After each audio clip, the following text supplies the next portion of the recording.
rabbil alamin. Wa bihi nasta'inu ala umuri dunya waddin. Wa usalli wa usallimu ala nabiyyina Muhammadin wa alihi at-tahirin wa ashabihi ghurril mayamin. Wa man tabi'ahum bi ihsanin ila yaumiddin, amma ba'd. Kita lanjutkan membacakan dari poin demi poin dari kitab Al-Kabair yang ditulis oleh Al-Imam Az-Zahabi rahimahullah. Kita akan ambil beberapa pembahasan insya-Allah azza wa jal. Kita mulai dari halaman 123 di dosa besar yang ke-43. Di dosa besar yang ke-43, Al-Imam Az-Zahabi rahimahullah menyebutkan di antara dosa besar adalah memutus tali silaturrahim. Memutus tali silaturrahim. Dan beliau memulai dengan firman Allah Subhanahu wa taala di dalam surah An-Nisa ayat pertama. Allah mengatakan, ini ayat adalah salah satu ayat yang sering dibaca oleh Nabi sallallahu alaihi wasallam ketika beliau memulai khutbah. Beliau mengatakan dalam firman Allah Subhanahu wa taala, wattaqullaha alladzi tasaaluna bihi wal arhama. Perhatikan harakatnya. Wattaqullaha. Kemudian nanti di ujung wal arhama, sama-sama dengan nasab, dengan fathah. Wattaqullaha alladzi tasaaluna bihi wal arham. Artinya adalah, kalau kita lihat dari harakatnya, artinya adalah bertakwalah kepada Allah dan bertakwalah kepada rahim, kepada tali silaturahim. Itu maksudnya. Kenapa saya sebutkan harakatnya? Kita baca terjemahnya.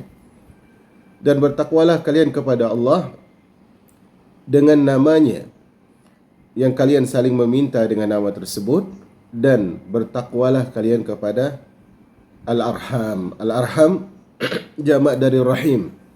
Al-arham jamak dari rahim.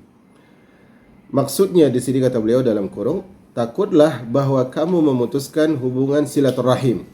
Maksud dari ayat ini, ma'asyiral jamaah, bertakwalah kepada Allah dengan melakukan perintahnya, menjauhi larangannya.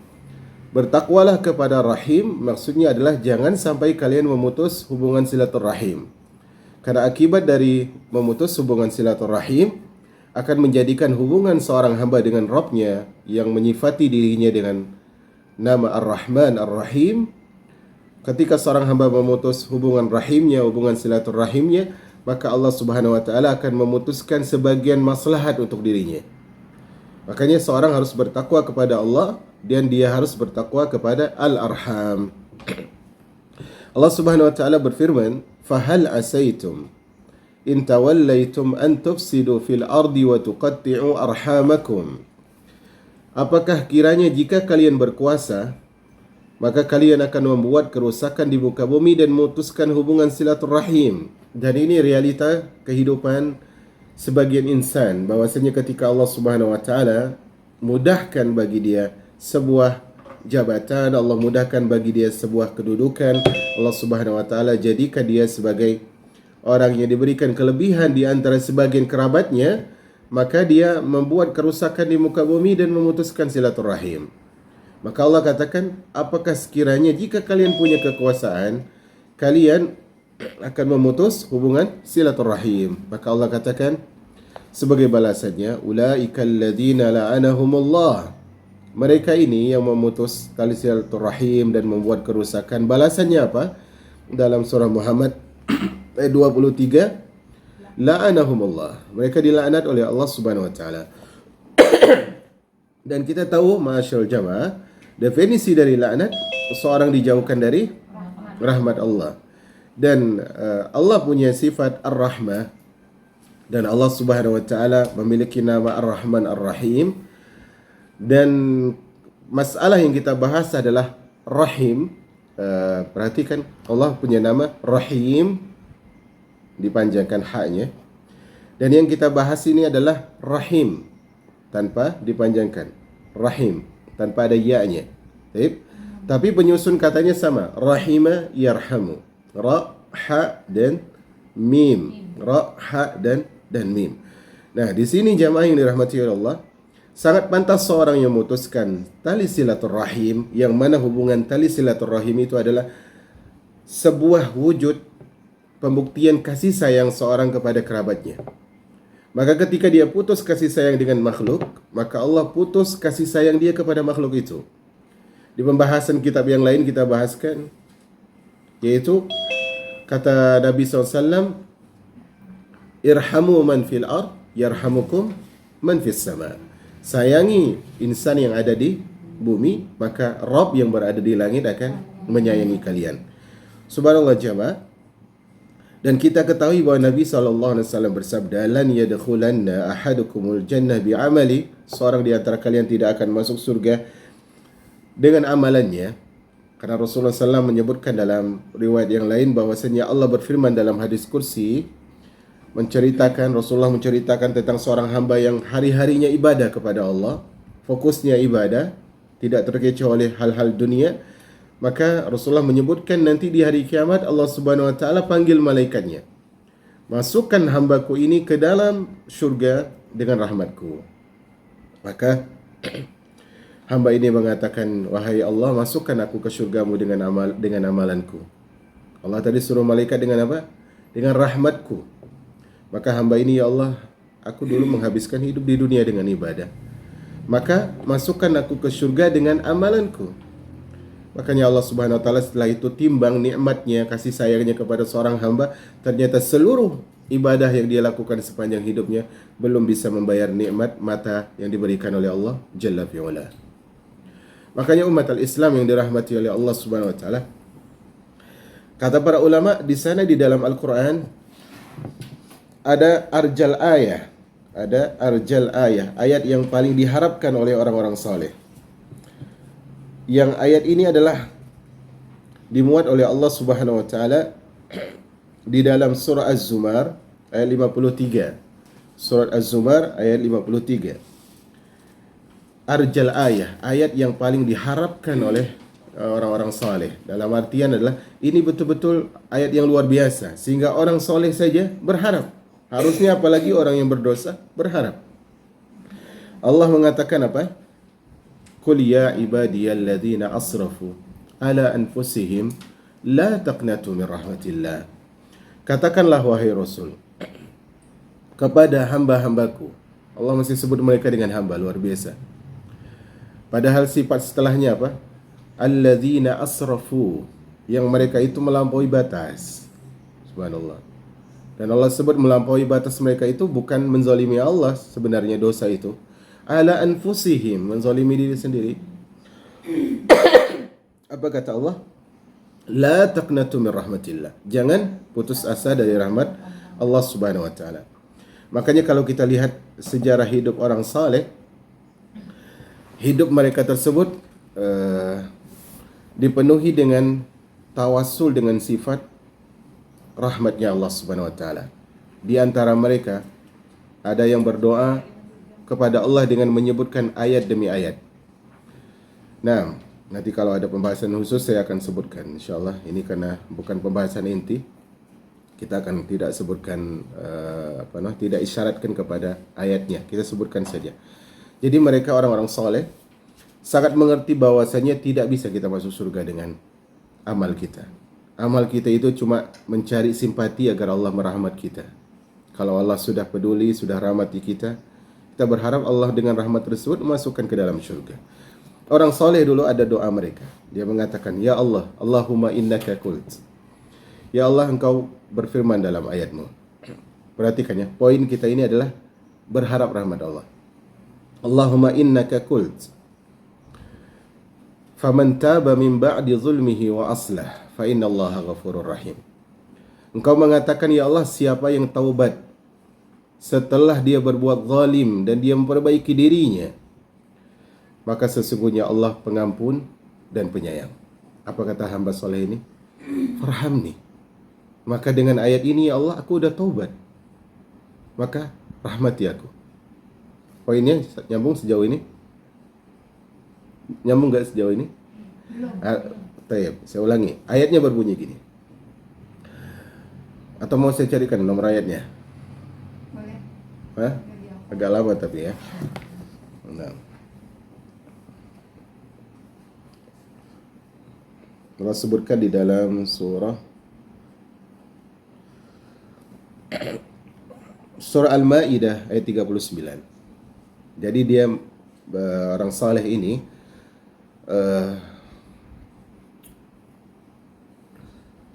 betul-betul mengharapkan rahmat Allah Subhanahu wa taala. Nanti potongan ini kalau mau dipotong silakan sampai di ujung ayat yang kita akan sebutkan. Ada beberapa ayat. Jadi orang saleh dipotong dari sini. Jadi orang saleh mereka dengan kesalehan mereka berusaha untuk meminta rahmat Allah Subhanahu wa taala. Allah berfirman di dalam ayat yang kita sebutkan tadi, surah Al-Maidah ayat 39, inti pembahasannya ini adalah mereka ini orang saleh berusaha tanda kutip maksa Allah untuk memberi rahmatnya. Bagaimanapun caranya. Karena menganggap bahwa betul-betul manusia itu butuh dengan rahmat Allah. Allah sebutkan dalam surah Al-Maidah 39 ini. Faman taba min ba'di zulmihi wa aslah. Siapa yang taubat setelah dia berbuat zalim, setelah berbuat dosa, wa aslah, dan dia memperbaiki dirinya, fa innallaha yatubu alaih, sesungguhnya Allah menerima taubatnya. Innallaha ghafurur rahim, ada kata rahim. Sesungguhnya Allah pengampun dan penyayang. Maka kata hamba saleh ini, farhamni, ya Allah aku udah taubat, kasihlah aku rahmatmu. Sejauh ini paham? Kemudian kata beliau, kalau menurutmu ya Allah aku enggak pantas dan tidak masuk kategori ayat ini, maka engkau berfirman, saya cari ayatnya. Maka engkau berfirman,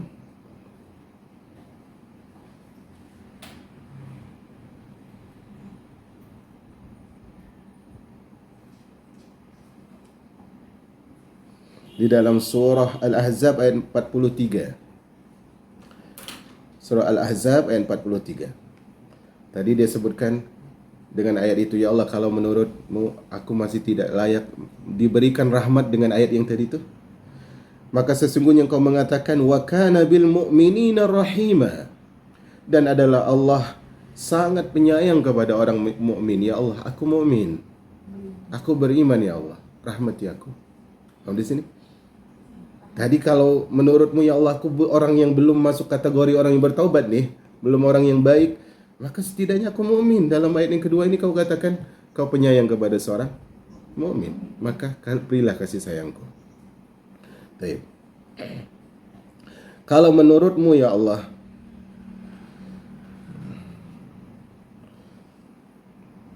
kata orang soleh ini, kalau menurutmu ya Allah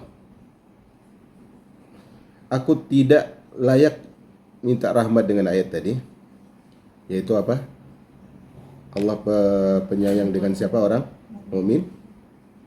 Maka sesungguhnya engkau berfirman ya Allah, wa rahmatuhu wasi'at kulla syai'. Surat Al-A'raf 156.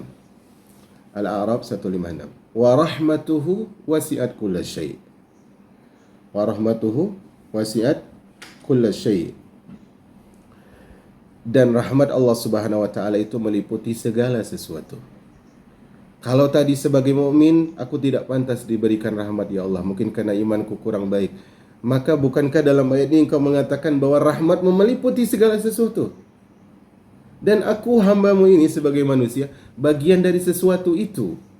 Oke, di ayat pertama tadi aku belum termasuk orang yang pas dikatakan sebagai orang yang bertaubat. Di ayat yang kedua ya, juga belum bisa dikategorikan sebagai orang apa? Beriman. Tapi bukankah engkau mengatakan bahwa rahmatmu meliputi segala sesuatu, berarti meliputi jin, meliputi manusia, meliputi gunung dan sebagainya. Dan aku bagian dari sesuatu itu, farhamni, rahmati aku. Subhanallah ya. Kemudian apa? Kemudian kata orang soleh ini, ayat selanjutnya itu nanti ayat keempat ini, ayat terakhir. Surah Al-Baqarah ayat 157. Al-Baqarah 157. Tadi masih ingat alurnya ya? Saya ulangi lagi alurnya. Saya ulangi alurnya agar kita closingnya enak di ayat terakhir. Dia mengatakan, ya Allah engkau mengatakan faman taba min ba'di zulmihi wa aslaha fa innallaha yatubu alaihi innallaha ghafurur rahim. Sesungguhnya siapa yang taubat setelah berbuat zalim, berbuat dosa, dan dia memperbaiki diri, sesungguhnya Allah menerima taubatnya dan Allah Subhanahu wa taala pengampun dan penyayang. Ya Allah, sayangi aku. Dan kalau menurutmu aku tidak layak ya Allah, bukankah Engkau mengatakan wa kana bil mu'minina rahima? Dan Allah itu sangat penyayang kepada orang mukmin. Aku mukmin ya Allah, kasih sayang memberikan kepadaku. Dan kalau menurutmu aku tidak pantas masuk dalam kategori ayat ini, bukankah Engkau mengatakan wa rahmati wasi'at kullasyai? Rahmatku kata Engkau ya Allah meliputi segala sesuatu dan aku bagian dari sesuatu itu. Kemudian kata orang soleh ini, kalau menurutmu ya Allah, aku juga masih belum layak. Padahal rahmatmu meliputi segala sesuatu. Meliputi benda mati, jin, langit, pasir-pasir Kau rahmati. Seandainya aku enggak pantas, maka sungguh ini musibah yang besar ya Allah. Maka aku hanya bisa mengucapkan inna lillahi wa inna ilaihi raji'un. Tapi bukankah Engkau bilang ya Allah, alladzina idza asabathum musibah, Al-Baqarah 156 tadi, alladzina idza asabathum musibah qalu inna lillahi wa inna ilaihi raji'un sampai 157, ulaika alaihim salawatun min rabbihim wa rahmah wa ulaika humul muhtadun. Dan Kau berfirman, orang yang ditimpa musibah kemudian mereka mengucapkan inna lillahi wa inna ilaihi raji'un, mereka lah orang yang dapat salawat dari Allah dan diberikan rahmat. Wa ulaika humul muhtadun, maka rahmati ya Allah. Aku udah ucapin ini innalillah. Paham alurnya? Kalau segala aku belum dibilang orang bertaubat, maka aku mohon, aku masih mukmin ya Allah. Kalau dengan iman ini belum pas, tapi aku hambamu sesuatu. Kalau ternyata seandainya jin pun bisa dapat rahmat, aku nggak bisa dapat rahmat, maka ini musibah. Aku ucapkan apa tadi? Inna lillahi wa inna ilaihi raji'un. Tapi Kau udah janji ya Allah, siapa yang mengucapkan inna lillahi wa inna ilaihi raji'un ketika kena musibah akan dikasih rahmat. Irhamni, maka rahmati aku. Subhanallah ya. Allah Subhanahu wa taala itu lebih dari 30 kali menyebut nama Rahman di dalam Al-Quran. Lebih dari 50 kali menyebut nama Rahim di dalam Al-Quran. Rahman lebih sedikit daripada Rahim, karena Rahim ini dia itu Rahman ini dia khusus bagi insan-insan yang khusus. Orang mukmin itu disebut dengan ibadur Rahman, bukan ibadur Rahim. Paham ya? Menandakan sifat Allah rahmah dengan nama Rahmannya ini lebih kepada insan yang sedikit. Tapi ketika menyebut sifat Rahim, itu lebih banyak. Karena dia tahu lebih banyak hambanya yang tidak beriman daripada yang beriman. Jadi dalam konteks ini kita ingin sebutkan bahwasanya seorang ketika memutus tali silaturahim, ingat konsekuensinya adalah Allah putus rahmat dari dia, menjadi insan yang terlaknat. Kemudian Nabi bersabda, la yadkhulul jannah qati'ur rahim. Tidak akan masuk ke dalam surga seorang yang memutus tali silaturahim. Dan kita pelajari di awal dulu, la yadkhul jannah, tidak akan masuk surga, indikasi dari apa? Dosa besar. Dosa besar. Tidak masuk surga, tidak mencium bau surga, tidak beriman. Nah, ini kan indikasi dari dosa besar. Qati'ur rahimin, yaitu seorang yang memutus tali silaturahim. Dan kita sudah jelas dari awal kitab ini bahwa lafaz seperti ini selain dari kesyirikan dan kekufuran, dia bukan pengeluar dari agama Islam. Selama dia punya keimanan, kemudian dia memutus tali silaturahim, tidak masuk di sini maksudnya adalah dia tidak masuk kecuali pasti akan dihisab dan diazab oleh Allah Subhanahu wa taala. Kemudian man kana yu'minu billahi wal yaumil akhir falyasil rahimahu. Siapa yang beriman kepada Allah dan hari akhir, hendaknya dia menyambung rahimnya, yaitu menyambung kekerabatannya. Dan kita telah sebutkan juga di pertemuan sebelumnya ketika menyebut tentang durhaka kepada orang tua, bahwasanya tingkatan tali silaturahim itu berbeda. Al-um summal ab, ibu kemudian ayah. Al-ukh summal akh, saudari kemudian saudara. Masih ingat? Di sini menandakan bahwasanya awalnya dimulai dengan yang paling lemah. Setelah dimulai dengan yang paling dekat, dimulai dengan yang paling lemah. Keluarga, ibu dan ayah keluarga, tapi yang didahului siapa? Ibu. Saudara dan saudari masih keluarga, tapi yang dimulai saudari. Dan Rasulullah menyebutkan kemarin wal amah mislal dan bibi seperti ibu. Nah, ini menunjukkan bahwa silaturahim itu adalah siapapun yang punya hubungan keluarga. Tidak harus keluarga inti. Siapa yang beriman kepada Allah dan hari akhir, falyasil rahimahu. Siapa beriman kepada Allah dan hari akhir, maka sambunglah tali silaturahimnya. Di sini konsekuensi iman kepada Allah dan hari akhir. Maksud di sini adalah, maksud sabda Nabi ini, siapa yang benar-benar dia itu adalah orang yang imannya kepada Allah itu jujur, benar, maka harusnya dia punya konsekuensi menyambung hubungan dengan kerabatnya. Karena yang nyuruh Allah Subhanahu wa taala. Kalau benar aman raditu billahi rabba, aku ridho Allah sebagai Rabbku, maka konsekuensinya sambung hubungan silaturahim. Wal yaumil akhir, dan iman kepada hari akhir karena dia tahu pasti akan dibalas. Allah nyuruh pasti ada balas. Allah ngelarang pasti ada balas. Nah, siapa beriman kepada Allah dan hari akhir, dia harus lakukan konsekuensi ini. Konsekuensinya diantaranya adalah menyambung tali silaturahim. Kemudian Rasulullah bersabda dalam hadis yang diriwayatkan oleh Imam Bukhari dalam kitab Tauhid, "Innallaha khalaqal khalqa." Sesungguhnya Allah menciptakan makhluknya. Hatta idza farigha minhum, setelah Allah selesai menciptakan seluruh makhluknya, qamatir rahim, maka tali silaturahim ini berdiri di hadapan Allah Subhanahu wa taala. Maka tali silaturahim ini tentunya Allah Maha Kuasa untuk membuat dia berbicara dan berdiri. Maka apa kata rahim ini? Hadza maqamul aiz bika minal qati'ah. Wahai Rabbku, ini adalah tempat berdirinya hamba yang mohon pertolongan kepadamu. Jadi setelah Allah ciptakan semua makhluk, salah satunya apa? Ikatan rahim ini diciptakan oleh Allah, kemudian dia menghadap Allah, dia mohon, ya Allah, ini di sini saya berdiri di tempat seorang hamba yang memohon. Maksudnya di hadapanmu ya Allah. Kalau udah di hadapanmu, hambamu ini pasti memohon. Apa yang yang dimohon oleh tali silaturahim ini?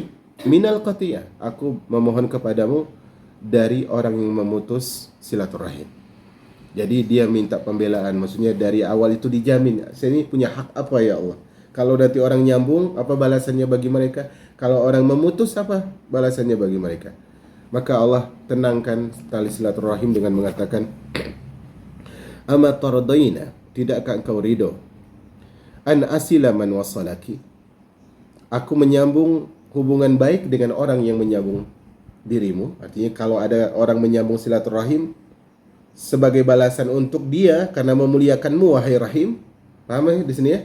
Maka aku akan sambung hubunganku dengan dia. Aku baik sama dia. Wa aqta'u man qata'aki, dan siapa yang memutus hubungan denganmu, maka aku putus hubungan dengan dia. Ridhokah engkau dengan ini? Kata Allah. Qalat bala. Ya, wahai Rabb, aku ridho. Subhanallah jemaah. Ini sebelum dibagi-bagi ini, bahwasanya si fulan akan bersaudara dengan fulanah dengan si fulan, dan seterusnya fulan ke fulan, fulanah ke fulanah dengan tali kerabat. Sebelumnya dia sudah berdiri, ya Allah, aku minta pembelaan dulu. Kalau ada yang memutus gini, kata Allah, kalau ada yang menyambung begini. Dia ridho dengan keputusan Allah Subhanahu wa taala. Makanya nanti disebutkan dalam hadis yang lain, dia akan berkata dan berucap, berteriak tentang haknya dia. Kemudian hadis selanjutnya, man ahabba an yubsata lahu fi rizqihi wa yunsa'alahu fi atharihi falyasil rahimahu. Siapa yang ingin rezekinya diluaskan oleh Allah dan usianya dipanjangkan oleh Allah Subhanahu wa taala, sambunglah tali silaturahim. Dan ini resep awet muda yang paling alami. Resep awet muda yang paling alami.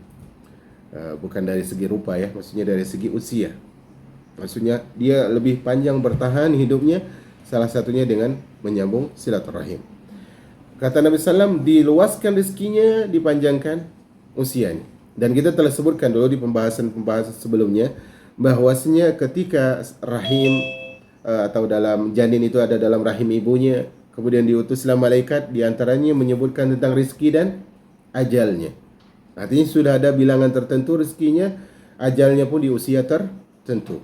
Tetapi saya sebutkan beberapa pertemuan sebelumnya, 2 pertemuan sebelumnya kalau nggak salah saya sebutkan, atau 3 pertemuan sebelumnya saya sebutkan bahwasanya malaikat punya catatan, tetapi mereka tidak tahu yang di Lauhil Mahfuz. Mungkin di catatan malaikat tersebut si fulan, si fulana rezeki dia selama hidup sekian. Usianya selama hidup sekian angkanya. Tetapi mereka tidak tahu misalnya yang di Lauhul Mahfuz itu tertulis, tapi di usia dia sekian dia sambung silaturahim, maka lapangkan lagi rezekinya, panjangkan lagi usianya. Itu malaikat nggak tahu. Sampai nanti ketika terjadi perubahan barulah Allah Subhanahu wa taala menjadikan makhluk bernama malaikat tadi tahu bahwasanya ada perubahan di usia fulan, di rezeki si fulan atau si fulana. Maka ini resep terbaik jemaah yang dirahmati oleh Allah Subhanahu wa taala.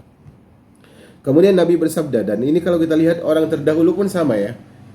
Kisah hidup mereka walaupun tentunya itu adalah hikmah yang lain dari Allah Subhanahu wa taala bahwa manusia di awal dulu usianya lebih panjang. Tapi kalau kita lihat sisi lain dari usia dari amalan manusia zaman dahulu adalah mereka jauh lebih peduli dengan keluarga daripada manusia dari zaman ke zaman yang semakin ke sini. Makanya kita lihat orang-orang terdahulu lebih panjang usianya. Mungkin ada yang bilang itu faktor makannya tidak tercemar dan sebagainya. Itu mungkin. Tetapi jangan lupa konsep dari agama kita punya resepnya. Mungkin mereka dimanapun mereka yang berusaha untuk menyambung silaturahim dengan kesulitan alat komunikasi di zaman dulu. Nanti disebutkan kapan seorang itu dikatakan minimal memutuskan tali silaturahim itu kapan? Nanti akan ada hadisnya. Intinya di sini adalah sampai hadis ini keberkahan dari menyambung silaturahim itu luar biasa bagi hidup seorang hamba. Sehingga hadis ini ada rahasia. Anda selalu berusaha kalau lihat hadis, kenapa hadisnya begini? Tentunya adalah berusaha bukan memaksa diri ya, tapi pasti ada hikmahnya. Perhatikan di sini. Hadis di sini disebutkan bahwasanya siapa yang menyambung silaturahim dilapangkan rezekinya, kemudian dipanjangkan usianya. Karena rata-rata orang yang memutuskan tali silaturahim itu karena khawatir rezekinya dibagi-bagi kepada saudaranya. Nanti kalau saya terima tamu dari saudara atau saudara tinggal di rumah, nanti uang bulanan keluarnya lebih banyak. Atau nanti kalau saya kunjungi mereka tiket lagi dan sebagainya, kan begitu minimal. Kemudian apalagi habisin waktu saya ngunjungin mereka. Maka balasannya coba perhatikan. Allah Subhanahu wa taala lapangkan rezekinya. Allah Subhanahu wa taala panjangkan usianya. Nabi SAW bersabda, Ar-Rahim, tali silaturahim tersebut mu'allaqatun bil arash, tergantung di arasnya Allah Subhanahu wa taala. Takul, kemudian rahim ini berkata, tadi kan di hadis sebelumnya, di hadis atas, dia datang menghadap Allah. Nah, hadis ini kalau kita lihat dari zahir seakan-akan hadis ini atau sepertinya hadis ini adalah efek kelanjutan dari hadis yang di halaman yang sama yang paling atas. Tadi dia datang kepada Allah, ya Allah aku berdiri di tempat orang minta tolong nih. Tapi Allah udah kasih jaminan kan? Nah, hadis yang ini mengatakan bahwa rahim itu berkata, man wasalani wasalahullah. Dia umumkan nih, siapa yang menyambungku maka Allah akan sambungkan urusan dan hubungan dengan dia. Wa man qata'ani qata'ahullah. Dan siapa yang memutus hubungan denganku, Allah Subhanahu wa taala putus hubungan. Ini berarti adalah setelah dia menghadap Allah dia teriak, dalam artian mengumumkan diri. Riwayat yang lain Allah yang berfirman, bukan rahim yang berbicara, tapi Allah. Allah mengatakan, man wasalaha wasalahu Allah. Man wasalaha wasaltuhu wa man qata'aha battattuhu atau qatta'tuhu. Siapa yang menyambung tali silaturahim, aku sambung urusan dia. Sambung urusan di sini dua fungsi ya, fungsi dunia dan fungsi akhirat. Kalau dia menyambung silaturahim, Allah jadikan urusan dia dengan manusia yang lain tersambungkan. Mudah. Dan ini resep juga di antara kalau kita kenal beberapa pebisnis yang sukses dalam hidup mereka, punya relasi yang besar di dalam bisnis mereka. Kita lihat mereka sangat peduli dengan hubungan silaturahim. Ketika mereka menyambung hubungan silaturahim, urusan mereka dengan klien, dengan koleganya, dengan relasi-relasinya dimudahkan oleh Allah Subhanahu wa taala. Dan siapa yang memutus, kata Allah, hubungan dia dengan kerabat, ya dengan rahimnya, maka Allah putuskan hubungan Allah dengan dia dan hubungan manusia dengan dia juga. Hubungan manusia dengan dia juga. Minimal, makanya konsep sederhana, walaupun ini tidak mutlak, Siapa yang memutuskan hubungan dengan orang tuanya, anaknya akan memutuskan dia hubungan dengan dia. Al-jaza' min jinsil amal. Itu banyak berlaku walaupun tidak semuanya terjadi. Kemudian beliau membawakan firman Allah dalam surah Ar-Ra'd ayat 25, "Walladzina yankuduna ahdallah min ba'di mitsaqi." Dan orang yang merusak janji Allah setelah diikrarkan dengan teguh. Jadi dulu kita sebelum Allah Subhanahu wa taala jadikan ruh itu ke jasad sudah punya janji kepada Allah. Wa yaqta'una ma amara Allah bihi an yusal wa yufsiduna fil ard. Dan mereka memutuskan hubungan yang Allah suruh untuk sambung. Wa yufsiduna fil ard, dan membuat kerusakan di muka bumi. Ulaika lahumul la'natu wa lahum su'ud dar. Dalam ayat ini ada tambahan azabnya.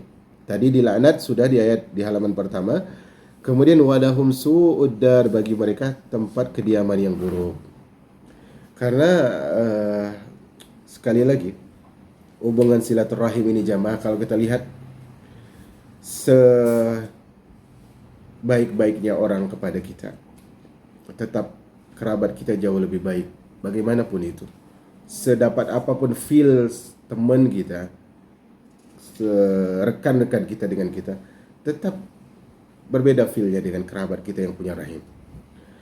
Sejahat-jahatnya kerabat kita, tetap mereka tersebut tidak bisa dikatakan orang paling jahat walaupun dibandingkan dengan apa? Dengan teman kita. Karena feel-nya itu berbeda. Pasti mau gak mau, sejahat-jahatnya keluarga pasti ada yang dia pikirkan. Oh, dia ini gini. Untung dia bersaudara. Kadang ada muncul kata-kata seperti itu. Untung dia saudara. Kalau tidak, berarti masih ada feel. Maka di sini penting. Makanya seorang hamba tersebut ketika berkaitan dengan keluarganya adalah tetap dia itu pikirin kewajiban dia, jangan pikir hak dia. Kata Nabi sallam, "Laisal wasil bil mukafi." Orang yang dikatakan menyambung silaturahim itu bukan orang yang balas baik dengan baik. Kerabatnya, saudaranya buat baik, dia balas baik. Bukan itu kata Nabi. Tapi orang yang menyambung silaturahim itu adalah idza qata'aka wasaltahu. Kalau mereka memutuskan hubungan silaturahim, kau nyambung. Gak peduli. Inilah baru dikatakan penyambung silaturahim yang sejati. Kalau baik balas baik, apa bedanya dengan tetangga? Apa bedanya dengan rekan bisnis? Dia ngasih project, saya kasih jasa, kan begitu? Iya. Tapi ini kalau dijauhi keluarga, tetap buat baik. Tetap buat baik. Dan ini kata Nabi, kalau tetap itu kau lakukan, seakan-akan kau menuangkan di mulut mereka itu apa? Bara api. Yang bahaya mereka, bukan dirimu. Nah, yang penting hak kita jangan minta dari manusia, tapi minta dari Allah Subhanahu wa taala, tunaikan kewajiban. Karena memang selalu tidak bisa manusia itu memberikan hak kita seutuhnya, karena memang mereka tidak tahu isi hati. Maka tunaikan kewajiban, hak minta dari Allah Subhanahu wa taala.